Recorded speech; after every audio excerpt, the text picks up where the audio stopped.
Winararo ng dump truck ang 13 concrete barrier, 3 plastic barrier at traffic signages sa EDSA Santolan kaninang madaling araw.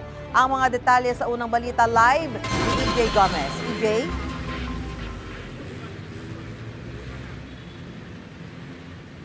Susan, dinadaanan itong busway ng Santolan Station kaninang pasado alas 12 ng madaling araw. Matapos araruhin ng isang dump truck ang 16 na concrete at plastic barriers, gayon din ang ilang traffic signages.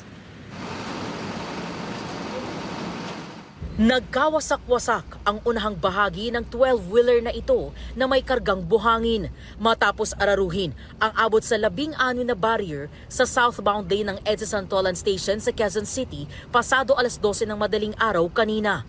Sa lakas ng impact, halos madurog ang ilan sa mga nabanggang concrete barriers. Nagkapira-piraso naman ang 3 plastic barriers. Damay rin ang traffic sign sa istasyon ng Santolan Bus Carousel. Ayon sa saksing security guard sa istasyon, mabilis ang takbo ng truck. Nagulat na rin ako yan eh. Kanina ang lakas din, parang lumidildol din. Masasabi ko medyo mabilis kasi mapababa pa siya eh. Palusong siya tapos siguro nakatulog na siya eh. Pag impact dyan siya nagising. Aminado ang truck driver na nakatulog siya habang nagmamaneho. Bumiyahe raw siya mula Porac, Pampanga at magdi-deliver sana ng buhangin sa Taguig.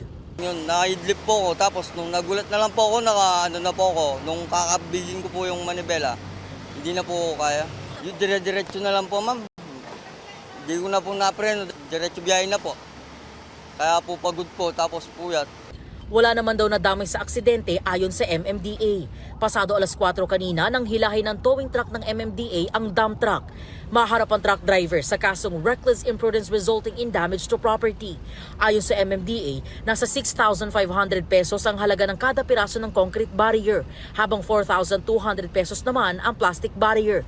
Papabayaran din sa truck driver ang nasirang signages. Sa kabuuan, abot sa mahigit 100,000 piso ang halaga ng mga nasirang property ng gobyerno. Susan, tumagalan ng 4 na oras ang clearing operations ng MMDA dito sa pinangyarihan ng aksidente. Katatapos lang maglinis ng ilang street sweepers ng MMDA. Yan yung mga natirang debris mula doon sa mga nabanggang concrete barriers. At sa mga puntong ito, bagamat marami ng sasakyan sa kalsada, ay dire-diretso pa rin naman ang daloy ng trapiko. At yan ang unang balita mula rito sa Quezon City. EJ Gomez para sa GMA Integrated News. Gusto mo bang mauna sa mga balita? Mag-subscribe na sa GMA Integrated News sa YouTube at tumutok sa unang balita.